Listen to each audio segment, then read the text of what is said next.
La filosofía del poder, o filosofía política, es una rama de la filosofía que se ocupa del estudio del poder, su naturaleza, sus formas de ejercicio y sus implicaciones en la vida social y política.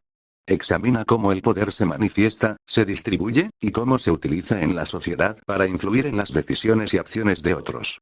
Aspectos clave de la filosofía del poder. Definición del poder. La filosofía del poder se pregunta sobre qué es el poder, cómo se diferencia de otros conceptos como la autoridad y la influencia, y si es una sustancia o una relación. Formas de ejercicio del poder. Explora cómo se ejerce el poder, ya sea de forma directa, a través de la coerción o la represión, o indirectamente, mediante la manipulación o la persuasión. Origen del poder. Analiza de dónde proviene el poder, si es una propiedad de la persona o un fenómeno social, y cómo se legitima o se justifica. Relación entre poder y libertad. Se pregunta sobre la relación entre el poder y la libertad, si el poder es incompatible con la libertad o si puede ser utilizado para promoverla.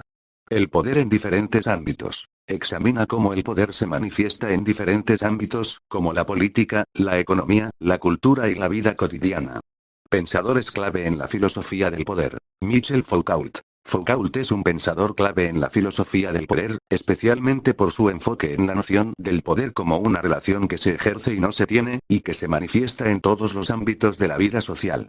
Thomas Hobbes. Hobbes, en su obra Leviatán, plantea la idea de un contrato social donde los individuos ceden parte de su libertad a un soberano para garantizar la seguridad y el orden. John Locke. Locke propone una teoría del poder basado en la idea de gobierno limitado y la protección de los derechos naturales. Jean-Jacques Rousseau. Rousseau plantea la idea de la voluntad general como fundamento del poder político y la importancia de la participación ciudadana. Aplicaciones de la filosofía del poder. La filosofía del poder tiene importantes aplicaciones en la vida real, ya que ayuda a entender la dinámica del poder en la política. Permite analizar cómo se ejercen las relaciones de poder en los gobiernos, los partidos políticos y otros actores políticos. La influencia del poder en la economía. Ayuda a comprender cómo el poder económico afecta a la sociedad, a los mercados y a la distribución de la riqueza. La importancia del poder en la cultura. Examina cómo el poder cultural se manifiesta en las normas, valores y símbolos que rigen la vida social. La dimensión ética del poder. Se pregunta sobre la justificación moral del ejercicio del poder y cómo se debe utilizar el poder para el bien común. La filosofía del poder es una rama del pensamiento que reflexiona sobre la naturaleza, origen, ejercicio, legitimidad y consecuencias del poder en las relaciones humanas, sociales y políticas. Su historia atraviesa distintas épocas, pensadores y enfoques. Antigüedad Grecia clásica. Platón. En obras como La República, Platón propone que el poder debe estar en manos de los sabios, filósofos reyes. Critica la tiranía y defiende un poder racional, guiado por la justicia. Aristóteles. En política, analiza diferentes formas de gobierno, monarquía, aristocracia, democracia, y distingue entre el poder legítimo y el tiránico. Ve al hombre como un animal político. Roma. Cicerón. Habla de la república y el poder como responsabilidad moral. La ley natural debe guiar el ejercicio del poder. Edad Media. San Agustín. El poder temporal debe estar subordinado a Dios. En la ciudad de Dios, distingue entre la ciudad terrenal, deseo de poder, y la ciudad celestial, amor a Dios. Santo Tomás de Aquino. Justifica el poder político si promueve el bien común, y lo legitima a través de la ley natural y la voluntad divina. Renacimiento y Edad Moderna. Nicolás Maquiavelo, El Príncipe, 1513. Separa la política de la moral. El poder es algo que se conquista y mantiene, incluso mediante el engaño o la violencia. Nace la Realpolitik. Thomas Hobbes, Leviatán, 1651. El poder absoluto del soberano es necesario para evitar el caos del estado natural, donde reina la guerra de todos contra todos. John Locke. Propone un poder limitado y basado en el consentimiento de los gobernados. Defiende los derechos naturales. Jean-Jacques Rousseau. El poder legítimo surge del contrato social y la voluntad general. Ilustración y revoluciones se refuerzan las ideas de libertad, igualdad y soberanía popular. Montesquieu. Propone la separación de poderes, ejecutivo, legislativo, judicial, para evitar la tiranía. Inspiración para las revoluciones americana y francesa. Siglo XIX. Hegel. El poder del Estado es la realización de la libertad racional. El Estado tiene una función ética. Karl Marx. El poder es una herramienta de dominación de clase. El Estado es un aparato de control de la burguesía sobre el proletariado. Nietzsche. Desarrolla la idea de la voluntad de poder como impulso fundamental de la vida, más allá del bien y el mal. Siglo XX. Max Weber. Distingue tipos de autoridad: racional, legal, tradicional y carismática. Analiza el poder como capacidad de imponer la propia voluntad. Michel Foucault. El poder no se concentra solo en el Estado, sino que se difunde en la sociedad, escuelas, hospitales, cárceles.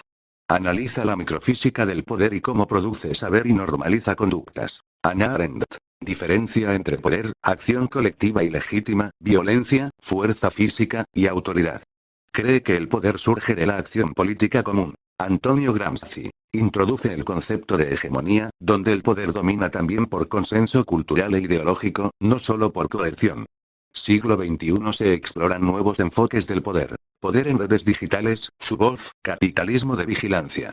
Poder postcolonial, Spivak, Said. Cómo el poder occidental dominó cultural e ideológicamente a otros pueblos. Poder de género, Butler, feminismo. Análisis del poder patriarcal en cuerpos, identidades y roles sociales. Poder en la biopolítica y necropolítica, Agamben, Bembe. Cómo los estados regulan la vida y deciden sobre quién vive y quién muere. La filosofía del poder es una de las áreas más ricas del pensamiento.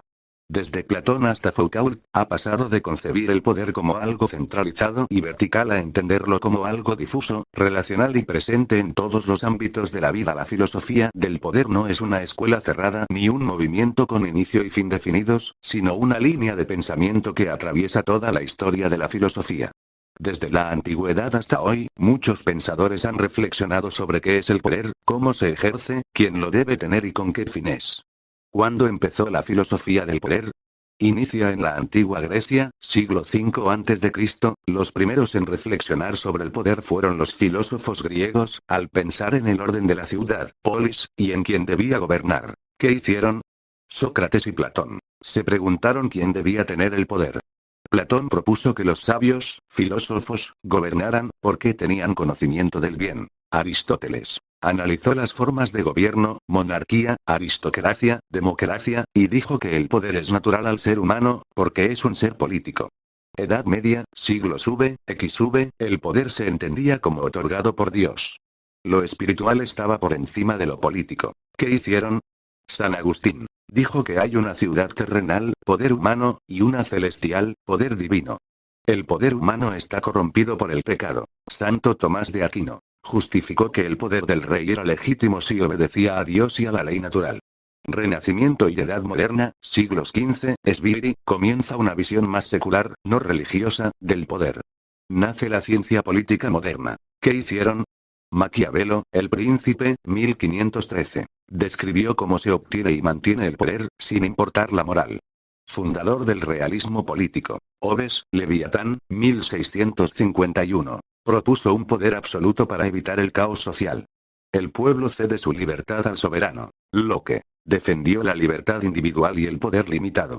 El gobierno debe proteger la vida, la libertad y la propiedad. Rousseau dijo que el poder legítimo surge del contrato social y la voluntad general del pueblo. Ilustración y revoluciones, siglo XVIII, el poder debe servir a la razón, libertad y derechos humanos.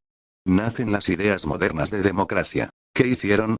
Montesquieu propuso dividir el poder en tres ramas: ejecutivo, legislativo, judicial, para evitar abusos. Estas ideas inspiraron las revoluciones estadounidense, 1776, y francesa, 1789.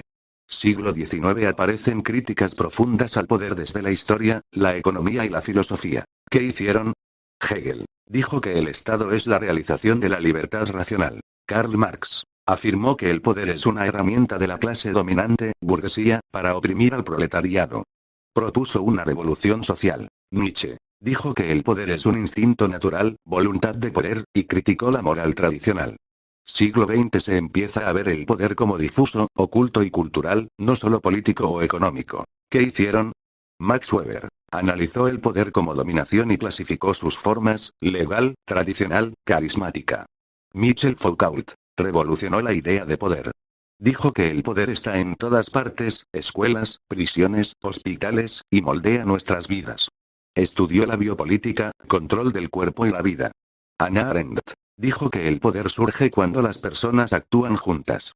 Diferenció poder, violencia y autoridad. Gramsci analizó cómo el poder se impone también con la cultura y la educación, hegemonía. Siglo XXI, hasta hoy, el estudio del poder continúa, ahora en nuevos contextos: digital, global, ecológico y cultural. ¿Qué hacen los filósofos actuales? Judith Butler estudia el poder sobre el género y los cuerpos. Achille Mbembe habla de necropolítica, o sea, el poder de decidir quién vive y quién muere. Shoshana Zuboff analiza el poder digital, donde empresas como Google y Facebook controlan datos y comportamiento. ¿Cuándo termina la filosofía del poder? No ha terminado. Es un tema activo y central en la filosofía actual, porque el poder sigue siendo parte fundamental de nuestras vidas. En la política, el trabajo, el cuerpo, la tecnología y la cultura. ¿Qué es la filosofía del poder? Es una parte de la filosofía que estudia ¿qué es el poder? ¿Quién lo tiene y por qué? ¿Cómo se usa, se controla o se abusa? ¿Qué efectos tiene en la sociedad y en las personas? No fue creada de una sola vez, sino que nació y creció poco a poco, mientras los pensadores trataban de entender cómo organizar la sociedad y cómo se gobierna. ¿Por qué es importante? La filosofía del poder es fundamental porque nos ayuda a comprender cómo funciona la política, enseña a distinguir entre poder justo e injusto, cuestiona la autoridad, la ley, el control y la libertad. Nos permite defender nuestros derechos y vigilar al poder cuando se vuelve abusivo. Sin esta filosofía, sería difícil hablar de democracia, justicia, derechos humanos o libertad. ¿Cómo se creó la filosofía del poder? Su historia: Antigua Grecia, siglo V a.C., nace la pregunta sobre el poder. Platón quería saber quién debía gobernar. Dijo que los sabios, filósofos, eran los más aptos para tener poder, porque buscan la verdad. Aristóteles analizó distintas formas de gobierno. Creía que el poder debía buscar el bien común. Edad Media, el poder viene de Dios. San Agustín y Santo Tomás. El poder político era secundario frente al poder de Dios. Los reyes mandaban si obedecían la ley divina. Renacimiento y Edad Moderna, nace la política moderna. Maquiavelo, siglo XVI. Fue el primero en estudiar el poder como realmente es, no como debería ser. Dijo que el príncipe debía usar la fuerza y el engaño si era necesario. Hobbes. Para evitar el caos, la gente debía ceder su libertad a un soberano poderoso. Locke y Rousseau dijeron que el poder político debe surgir de un contrato social entre los ciudadanos. Ilustración, siglo XVIII, Libertad y Razón. Montesquieu. Para evitar abusos, el poder debe estar dividido en ramas. Estas ideas inspiraron las revoluciones que trajeron democracia y derechos. Siglo XIX, críticas al poder desde la economía y la historia. Karl Marx dijo que el poder político sirve a la clase rica y que solo una revolución cambiaría eso. Nietzsche. El poder es parte natural de la vida, no algo moral. Siglo XX, nuevas formas de ver el poder. Foucault. El poder no solo está en los gobiernos, sino en escuelas, prisiones, hospitales. Está en todas partes y forma nuestras ideas y cuerpos. Weber clasificó los tipos de poder: legal, tradicional y carismático. Arendt. El poder nace cuando las personas se unen y actúan juntas. Siglo XXI, poder digital, global y cultural. Zuboff. Las empresas tecnológicas ejercen un nuevo tipo de poder: el capitalismo de vigilancia. Judith Butler. El poder moldea los roles de género. Achille Mbembe. Los gobiernos modernos deciden quién merece vivir o morir. Necropolítica. La filosofía del poder no tiene un fin, porque el poder sigue cambiando con el tiempo. Nos ayuda a comprender cómo se organiza el mundo, quién tiene el control y cómo se puede resistir el abuso de poder. Fue creada lentamente, a través del trabajo de muchos pensadores que observaron cómo funcionaba la sociedad y el gobierno en su época. La filosofía del poder no es ni buena ni mala en sí misma. Es una herramienta para entender cómo funciona el poder en la sociedad, pero cómo se usa el poder sí puede ser bueno o malo, dependiendo de los fines y de los medios que se usen. ¿Es buena o mala la filosofía del poder? Buena, cuando ayuda a liberar a las personas, proteger derechos, crear justicia y evitar abusos. Mala, cuando se usa para justificar tiranías, control excesivo o manipulación. La filosofía no manda a hacer el mal, pero puede ser malinterpretada o mal usada por personas que buscan el poder para dominar. ¿Algún filósofo usó la filosofía del poder para el mal? No directamente, pero algunos pensadores han sido acusados de inspirar ideas peligrosas. Aquí tienes ejemplos. Nicolás Maquiavelo, 1469-1527, obra El Príncipe. Lo que dijo: un gobernante debe hacer lo necesario para mantener el poder, incluso mentir, manipular o usar la violencia. ¿Malo? Maquiavelo no promovía el mal, solo describía la realidad del poder sin rodeos morales. Sin embargo, su pensamiento ha sido usado por dictadores para justificar actos crueles. Frase famosa. El fin justifica los medios aunque él no la dijo literalmente. Thomas Hobbes, 1588-1679, obra. Leviatán lo que dijo. Para evitar el caos, la gente debe someterse a un poder absoluto. ¿Malo? Hobbes justificó el poder total del soberano. Algunos regímenes autoritarios lo usaron como excusa para eliminar libertades. Karl Marx, 1818-1883, obra. El capital lo que dijo. El poder político y económico oprime a los trabajadores. Propuso una revolución para acabar con el capitalismo. ¿Malo? Marx no promovía la violencia directamente, pero algunos regímenes comunistas, como Stalin o Mao, usaron su teoría para justificar abusos y dictaduras. Friedrich Nietzsche, 1844-1900, obra. Así habló Zaratustra lo que dijo. El ser humano busca la voluntad de poder para superarse y dominar. ¿Malo? Nietzsche no promovía el mal, pero los nazis malinterpretaron sus ideas para justificar su ideología, aunque él era contrario al antisemitismo. La filosofía del poder es neutral. Depende de quién la interpreta y para qué fin. Ningún gran filósofo la creó para hacer el mal, pero algunas ideas fueron mal usadas por gobiernos autoritarios o dictadores. También ha sido usada para el bien. Defender la libertad, los derechos humanos y la democracia.